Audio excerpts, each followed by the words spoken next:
చాగంటి సోమయాజులు గారని ఓ మహానుభావుడు ఉండేవాడు. ఆయనకు ఓ కూతురు ఉండేది, ఆవిడ పేరు తులసి. ఆవిడ ఒక రోజున తండ్రి దగ్గరికి వచ్చి అడిగింది, నాన్నగారు అసలు అర్థం పర్థం లేకుండా విమర్శ చేసినా అంగీకరించాలా? దాన్ని కూడా ఊరుకోవాలా? మీరు తొందరపడకమ్మా అంటారేమిటి నాన్నగారు ప్రతిదానికి అని అడిగింది. అడిగితే ఆయన అన్నారు, అమ్మా నువ్వు రాసిన విషయం ఏదైనా ఇలా పట్టరావు ఓ కాగితం అన్నారు. ఆవిడ వ్రాస్తూ ఉండేవారు వ్యాసాలు. ఓ కాగితం పట్టుకొచ్చింది. నేను అడిగింది ఏమిటి, నాన్నగారు చెప్తున్నది ఏమిటని విసుక్కుని. ఆయన కాగితం వంక చూసి అన్నారు, అమ్మ మార్జిన్ వదిలిపెట్టామి, అది కూడా రాసిపోయావా అన్నారు. ఆ అమ్మాయింది, నాన్నగారు కాగితం అంతా రాసేస్తే అందంగా ఉండదు, మార్జిన్ వదిలితేనే అందంగా ఉంటుంది నాన్నగారు అంది. అమ్మ కాగితం మీద 10 వాక్యాలు వ్రాయవలసి వస్తేనే మార్జిన్ వదిలేవే, జీవితం అందంగా ఉండాలన్నా మార్జిన్ వదలాలమ్మా. అక్కర్లేని విషయాలు నీ మీద అన్నవాళ్ళని వదిలేయడం కూడా నేర్చుకోవాలి తప్ప అన్నిటికీ ప్రతిస్పందించకూడదు. సంయమనం కోల్పోయి చట్టవిరుద్ధమైనటువంటి విషయముల జోలికి వెళ్ళకూడదు. అయిన దానికి కాని దానికి ఆవేశపడిపోవడం, అయిన దానికి కాని దానికి సంయమనాన్ని కోల్పోవడం, మీరు ఏ పవిత్ర ఉద్దేశ్యంతో జీవితాన్ని ప్రారంభించారో దాన్ని అకస్మాత్తుగా వదిలిపెట్టడం మీరు చెయ్యకూడదు. అనుకూలమైన విషయముల యందు ఎంత జాగ్రత్తగా నిలబడ్డారో ప్రతికూలమైన విషయమునందు కూడా అలా నిలబడగలిగినటువంటి ప్రజ్ఞ అంకురించాలి. అది లేకపోతే ప్రమాదం. ఇది జీవితంలో నేర్చుకోండి. మహాత్ముల యొక్క జీవిత చరిత్రలు చదివితే మీకు ఒక విషయం అర్థం అవుతుంది. ఏ మహాత్ముడి జీవితం వడ్డించిన విస్తరి కాదు. ప్రతి వాళ్ళు జీవితంలో ఉన్న కష్ట సుఖాలని తట్టుకునే మహాత్ములయ్యారు. Nelson Mandela a long walk to freedom అని పుస్తకం రాశారు. ఆ పుస్తకం చదువుతుంటే కన్నుల వెంట ఎవరికైనా బాష్పధారలు పడతాయి. అందులో ఆయన ఒక విషయం రాశారు. చిన్నతనంలో నెల్సన్ మండేలా స్నేహితులతో కలిసి ఆడుకునే రోజుల్లో ఆయనకు ఒక ఆట అలవాటుగా ఉండేది. వాళ్ళందరూ కలిసి గేదెలు కాస్తూ ఉండేవారు. అందులో ఒక గేదెనో దున్నపోతునో తీసుకొచ్చి ఈ స్నేహితులందరూ ఒక్కొక్కడు ఎక్కుతూ ఉండేవాడు, ఏదో అలా తిరిగి వచ్చేస్తుండేవాడు. వీడు దిగిపోయేవాడు, రెండో వాడు ఎక్కేవాడు. అలా ఏదో 15 మంది పిల్లలు ఉంటే 15 మంది ఆ గేదె మీదో దున్నపోత మీదో అలా తిరిగి వస్తూ ఉండేవారు. అదో ఆట. ఓ 10 మంది పిల్లలు తిరిగి వచ్చిన తర్వాత నెల్సన్ మండేలా గారి వంతు వచ్చింది. ఈయన ఎక్కారు ఆ గేదె మీద. ఆ గేదె ఏం చేసిందంటే 10 మందిని బాగానే తిప్పింది. మండేలా ఎక్కినప్పుడు దానికి ఏం కోపం వచ్చిందో తెలియదు. అది వెంటనే ఒళ్ళు విదల్చడమో కింద పడిపోవడమో చేసి మండేలాని కింద పడయలేదు. అది భయంకరమైనటువంటి ముళ్ళ పొదలలోకి వెళ్ళిపోయి కాళ్ళన్నీ చీరుకుపోయి మండేలా అరుస్తుంటే పెద్ద ముళ్ళ పొదలోకి విసిరి బారేసి బయటకు వచ్చేసింది. స్నేహితులందరూ గబగబా వెళ్ళి ముళ్ళ పొదలోంచి నెల్సన్ మండేలాని బయటికి తీసుకొచ్చారు. ఒళ్ళంతా ముళ్ళు విరిగిపోయి నెత్తురు పొటమరిస్తోంది. మండేలా ఏదో ఆలోచనలో ఉన్నాడు.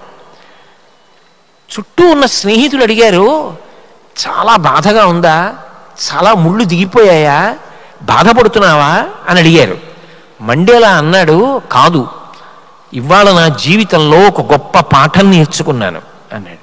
ఏం పాఠం నేర్చుకున్నావు అన్నారు. ఒక గేదెకి నన్ను ఎక్కించుకుని తిప్పడం ఇష్టం లేకపోవచ్చు, అది దాని హక్కు.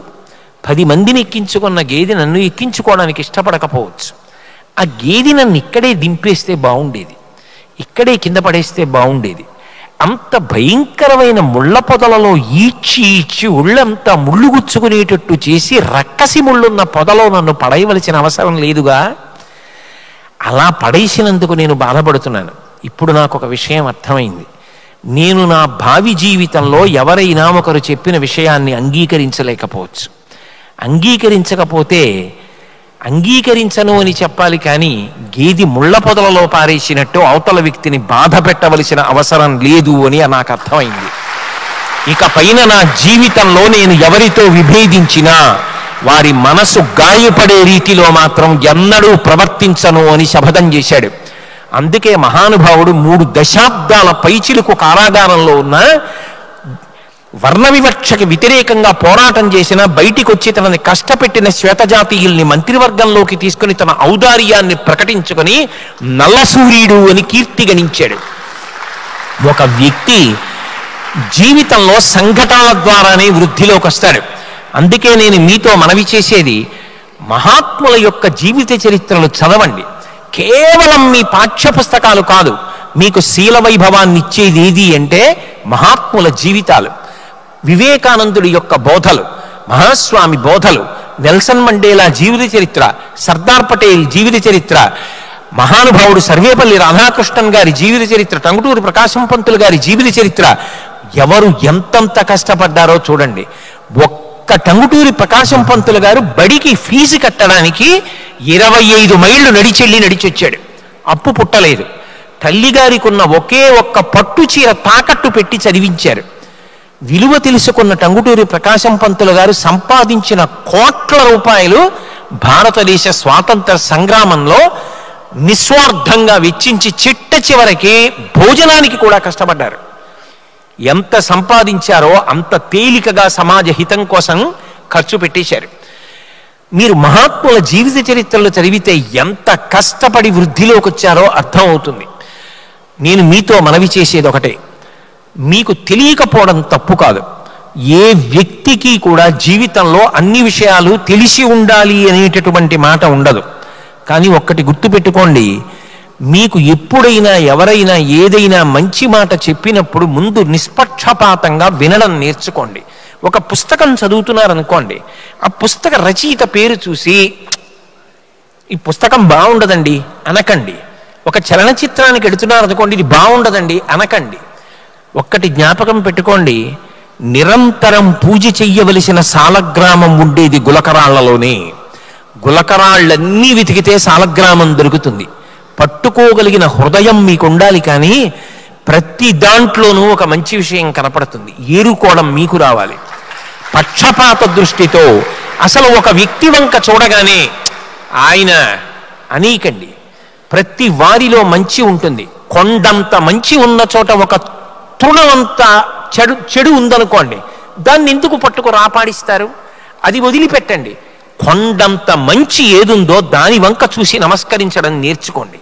అది చేత కాకపోతే జీవితంలో అడుగడుగున ఆఖరికి ప్రయాణం చేసేటప్పుడు మీ ఎదురుగుండా కూర్చున్న వ్యక్తిలో కూడా దొంగను చూడగలరు. ఏమిటండి అలా ఉన్నాడు, రాత్రి పెట్టెత్తుకుపోడు కదా అంటాడు. ఆయన ఎలా ఉంటే నీకెందుకు? ఆయన ఏ మహాత్ముడు, ఎలా ఉన్నాడు? స్నేహభావం, అందరి యందు మంచిని చూడడం నేర్చుకోండి. సంయమనమన్నది జీవితంలో అత్యంత అవసరము. చటుక్కున ఒక మాట వినగానే కోప్పడ్డం, మీరు ఎవరితోనన్నా విభేదిస్తే విభేదించండి, ఏమీ తప్పు కాదు. విభేదించడం ప్రజాస్వామ్యంలో అంతర్లీనమైన విశేషము. కానీ విభేదించినప్పుడు చాలా వ్యగ్రతతో కూడుకున్నటువంటి విభేదమైనటువంటి త్రోవలు తొక్కవద్దు. అత్యంత ప్రశాంతతతో కూడుకున్నటువంటి చర్చలకు మాత్రమే అవకాశం ఇవ్వండి. మీ తరంలో అలా అలవాటైతే అక్కర్లేని సమస్యలు తలెత్తవు. నదీ వివాదాల దగ్గర నుంచి ప్రతి చిన్న విషయంలో జటిలమైపోవడానికి కారణం ఇవాళ భావముల యందు, అభిప్రాయముల యందు సంయమనం లేకుండా ప్రతి చిన్న విషయానికి పట్టుదలకి పోవడం ప్రధానమైన కారణం అవుతోంది. అలా కాకుండా ఉదారమైనటువంటి బుద్ధితో ముందు అవతల వాళ్ళు చెప్పినటువంటి మాట వినడం నేర్చుకోండి. ఒక్కొక్కసారి బాగా గుర్తుపెట్టుకోండి, మాట కఠినంగా ఉండొచ్చు, కానీ అందులో చాలా గొప్ప సారం ఉండవచ్చు. మీ అభివృద్ధిని కాంక్షించి అందులో ప్రతిపాదన ఉండవచ్చు. దూద్ పేడ అన్నాను అనుకోండి, అది వినడానికి అసహ్యంగా అనిపించవచ్చు. దూద్ పేడ అని నేను మీ చేతిలో పెడితే ఆ పేరేమిటి అలా ఉందని పక్కన పడేయకండి. ముక్క విరిచి నోట్లో వేసుకోండి, అది పాలకోవా. పాలకోవా పేరు దూద్ పేడ. దూద్ పేడ అన్నాను కదా అని నోట్లో వేసుకోకపోతే పాలకోవా మీరు కోల్పోవట్లా?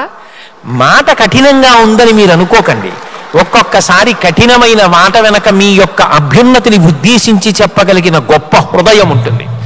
రామాయణంలో మారీచుడు రావణాసురుడితో మాట్లాడుతూ ఒక మాట అంటాడు, సులభాః పురుషారాజన్ సతతం ప్రియవాదినః అప్రియస్యతు పథ్యస్య వక్తా శ్రోతా చ దుర్లభః. లోకంలో మనకెందుకు వచ్చిన గొడవ, అబ్బా మీరెంత మంచివారండి అని ఓ మాట అంటే గొడవ వదిలిపోతుంది అని తప్పించుకునే వాళ్ళే ఎక్కువ మంది ఉంటారు. కానీ అవతల వాళ్ళు వృద్ధిలోకి రావాలి అన్న ఉద్దేశ్యంతో కఠినంగానైనా మాట్లాడి వాళ్ళ జీవితానికి మేలు చెయ్యాలనుకునేటటువంటి వాళ్ళు తక్కువ మంది ఉంటారు. అలా మాట్లాడగలిగిన ధైర్యశాలి ఉన్నా అది విందాం, పాటిద్దామన్నవాడు లోకంలో ఉండడు. ఒకవేళ అలా ధైర్యంగా చెప్పగలిగిన వాడు, సహృదయంతో విని పాటించగలిగిన వాడు ఉంటే అంతకన్నా దేశ చరిత్రని మార్చగలిగిన వాళ్ళు లోకంలో ఉండరు. అబ్దుల్ కలాం గారు చిన్నతనంలో ఆడుకుంటుంటే ఎవరో ఒక వ్యక్తి వచ్చి ఒక వస్తువు ఇచ్చాడు. ఇదేమిటని అడిగారు ఆయన. మీ నాన్నగారి కోసం వచ్చాను, ఆయన లేరు కదా, ఫలానా వారు వచ్చి ఇది ఇచ్చారని చెప్పి ఇచ్చేసేయని చెప్పి ఆ వ్యక్తి వెళ్ళిపోయాడు. కలాం గారి తండ్రి ఇంటికి వచ్చారు. కలాం గారు పట్టుకెళ్ళి ఆ వస్తువు ఇచ్చి, ఎవరో వచ్చి ఇచ్చారు, మీకు బహుమానం ఇమ్మన్నారన్నారు. ఈడ్చి దవడ మీద కొట్టారు తండ్రి గారు. చిన్ని కలాం కింద పడిపోయారు. తండ్రి బాధతో పైకి లేపి ముద్దు పెట్టుకుని, నాన్న ఎందుకు కొట్టానో తెలుసా, తగిన కారణం లేని కానుకలు పుచ్చుకోకూడదు. ఎందుకు పుచ్చుకున్నావు ఇంత ఖరీదైన కానుక? మా నాన్నగారికి ఇస్తానని పుచ్చుకున్నావే, ఇప్పుడు ఈ కానుక ఇవాళ ఇచ్చిన వాడు రేపు ఏదో అవసరం కోసం నా దగ్గరికి వస్తాడు. అది ధార్మికమైన అవసరమైతే తప్పేం కాదు. అధార్మికమైన అవసరం కోసం నా దగ్గరికి వస్తే ప్రమాదం జరుగుతుంది కదా. అన్ని వేళలా తగినంత కారణం లేని కానుకలు పుచ్చుకోకూడదు. ఎందుకు పుచ్చుకున్నావు, ఇది జ్ఞాపకం పెట్టుకో అన్నారు.